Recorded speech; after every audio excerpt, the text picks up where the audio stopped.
fatigue, maux de tête, cholestérol, asthme, constipation, surpoids, problèmes de peau, etc. Vous avez déjà rencontré l'un de ces problèmes? Moi, oui. Tous sont des symptômes de déshydratation. Lui, c'est le docteur Carpenter. Il a écrit un bouquin dans lequel il compare notre corps à un aquarium, puisqu'il est rempli d'eau. Logique. Imaginez un bocal avec un poisson rouge à l'intérieur. Si Maurice nage sur le côté, que faites-vous? Vous lui donnez une aspirine? Bien sûr que non, vous changez son eau. Alors peut-être que vous pensez qu'il faut mourir de soif dans le désert pour être déshydraté. Eh ben non. Contrairement aux chameaux, l'être humain ne peut pas stocker l'eau. La déshydratation, c'est le résultat du non-remplacement de toute l'eau que nous avons perdue pendant la journée. Vous commencez déjà à vous déshydrater lorsque vous buvez des sodas, de l'alcool ou du café. En consommant ces liquides, vous êtes littéralement un buveur sec. Et ouais, vous avez bien entendu. En réalité, un coca bien frais ne fait que participer à notre déshydratation. Selon la clinique Mayo, un adulte perd en moyenne 2,5 litres d'eau par jour, en respirant, en transpirant et en faisant de l'exercice. L'eau est rationnée dans le corps. Il est super intelligent. Il va réguler en mode hydratation minimale et fera passer en priorité les organes vitaux au détriment du reste. Il est donc primordial de veiller au bon renouvellement et à la qualité de notre eau, comme pour le bocal de Maurice. Vous me suivez? Alors, on a compris, faut boire de l'eau. Mais laquelle? Des chercheurs dans les années 60 ont observé que les animaux raffolent de l'eau de la pluie d'orage, parce qu'elle est ionisée, et que la végétation pousse plus vite grâce à cette eau, comme dans les jungles tropicales par exemple. Ils ont donc travaillé pour développer cette technologie pendant des décennies. L'eau idéale serait donc ionisée, mais aussi micromoléculaire et alcaline. Voici l'explication en 7 points. 1. L'hydratation. La recherche montre que l'eau micromoléculaire hydrate notre corps mieux que de l'eau ordinaire. Vous devez savoir que l'eau que nous buvons hydrate seulement à 15%, car elle a une structure moléculaire trop grosse. Notre corps a donc du mal à l'assimiler. Alors certains vont faire de la rétention d'eau, d'autres vont se sentir déshydratés malgré le fait de boire régulièrement, et puis d'autres n'aiment pas l'eau, simplement parce que nos milliards de cellules l'assimilent trop mal. L'eau que nous devrions boire est micromoléculaire, ce qui veut dire que ces grappes de molécules sont plus petites. La structure passe de environ 15-20 molécules à seulement 5 ou 6 molécules. L'organisme sera donc hydraté jusqu'à 6 fois plus qu'avec de l'eau ordinaire.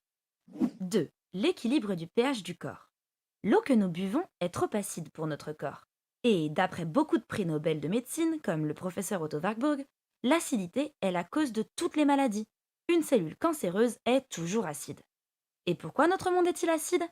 Parce qu'on vit sur une planète surpeuplée, polluée, et que nos champs sont remplis de pesticides. Super. Notre écosystème est malade. En effet, on parle de pluie acide, de mer acide et de sol acide. Même les carapaces des crustacés dans la mer se désagrègent à cause de l'acidité. Notre corps doit maintenir un pH de 7,4 pour notre sang, ce qui est légèrement alcalin. L'échelle de pH, dont 7 est la base neutre, détermine si une substance est acide, soit inférieure à 7, ou basique, on dit aussi alcaline, supérieure à 7. On sait que la plupart des eaux en bouteille ont un pH neutre, mais ça ne suffit pas à compenser le niveau d'acidité de notre corps pour maintenir son pH. Nos chercheurs ont particulièrement travaillé sur ce point. Et voilà, à présent, la technologie nous apporte ce que la nature nous prodiguait avant que l'homme ait détruit l'écosystème. Un équilibre face à l'acidité qui nous entoure. 3. L'anti-âge et l'antioxydant. Savez-vous que la vie est une question d'hydratation? Un nouveau-né est constitué à 90% d'eau et une personne âgée à seulement 50%. Vous comprenez pourquoi, à la longue, la déshydratation cause un vieillissement prématuré et même des maladies. L'eau que nous buvons, qu'elle soit du robinet ou en bouteille, est oxydante. Comme lorsque vous mettez des clous dans l'eau, ils rouillent. En fait, tonton Marcel il a raison quand il dit que l'eau ça fait rouiller. Alors qu'une eau riche en hydrogène possède 3 fois plus de force antioxydante que la vitamine C. Un verre de cette eau représenterait à lui seul 5 kilos de brocoli, ou 30 tasses de thé vert, ou encore 1 kilo de myrtille. Cette eau combat les radicaux libres nuisibles qui endommagent nos tissus. 4. L'énergie. L'eau est la plus grande source d'énergie du corps humain. Cette énergie est produite grâce au déplacement de l'eau dans nos cellules. C'est pour cela que les premiers symptômes de déshydratation sont souvent la fatigue et les maux de tête. Vous savez, à 14 heures, lorsqu'il faut reprendre le boulot mais qu'on ferait bien une petite sieste. De plus, l'hydratation nous permet de faire des meilleures séances d'exercice, afin que nous soyons en mesure de brûler plus de calories, et nous assure une récupération plus rapide. Une étude récente montre que les personnes qui ont commencé à boire de l'eau alcaline ionisée ont perdu en moyenne 6 kilos en seulement 2 mois.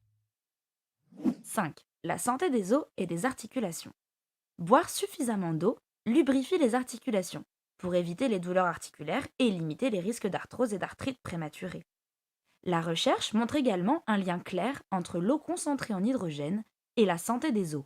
Quand l'équilibre du pH de notre corps devient acide, il puise dans les réserves minérales de nos os. 6. La santé de nos organes. L'eau, en général, est hyper utile au transport et à l'absorption des aliments. Elle est le constituant principal du sang.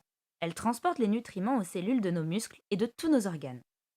Mais on a démontré que l'eau ionisée réduit le stress oxydatif du corps, qui affecte le foie. Le taux élevé d'antioxydants le protège. Il est aussi prouvé qu'elle réduit le taux de cholestérol et la pression artérielle chez les personnes ayant des déficiences minérales. 7. La détox. Enfin, l'eau ionisée fournit au corps une détoxification quotidienne, parce que l'augmentation du niveau d'antioxydants favorise le nettoyage du sang. Elle aide également notre organisme à évacuer les toxines acides. La recherche montre que d'augmenter le pH de nos urines d'un point peut provenir ou éliminer les symptômes du syndrome métabolique, tels que la pression artérielle élevée, l'obésité, le taux élevé de cholestérol et les calculs rénaux. Nos reins, mais aussi nos intestins et notre peau, évacueront plus facilement nos déchets et toxines. La recherche suggère aussi que l'eau ionisée réduit les symptômes de colite, de diarrhée et de constipation. Imaginez donc une eau qui hydrate pleinement, oxygène et détoxifie notre corps tout à la fois. Vous imaginez comme notre système interne et notre santé seraient améliorés? Alors, elle vous plairait cette eau? Eh bien, je ne vous ai pas encore tout dit. Alors si vous voulez en savoir plus et si vous êtes prêt à donner à votre corps l'eau qu'il mérite, venez voir la présentation sur le sujet. Promis, ça dure pas très longtemps et ça risque vraiment de vous épater. Cliquez sur le lien sous la vidéo.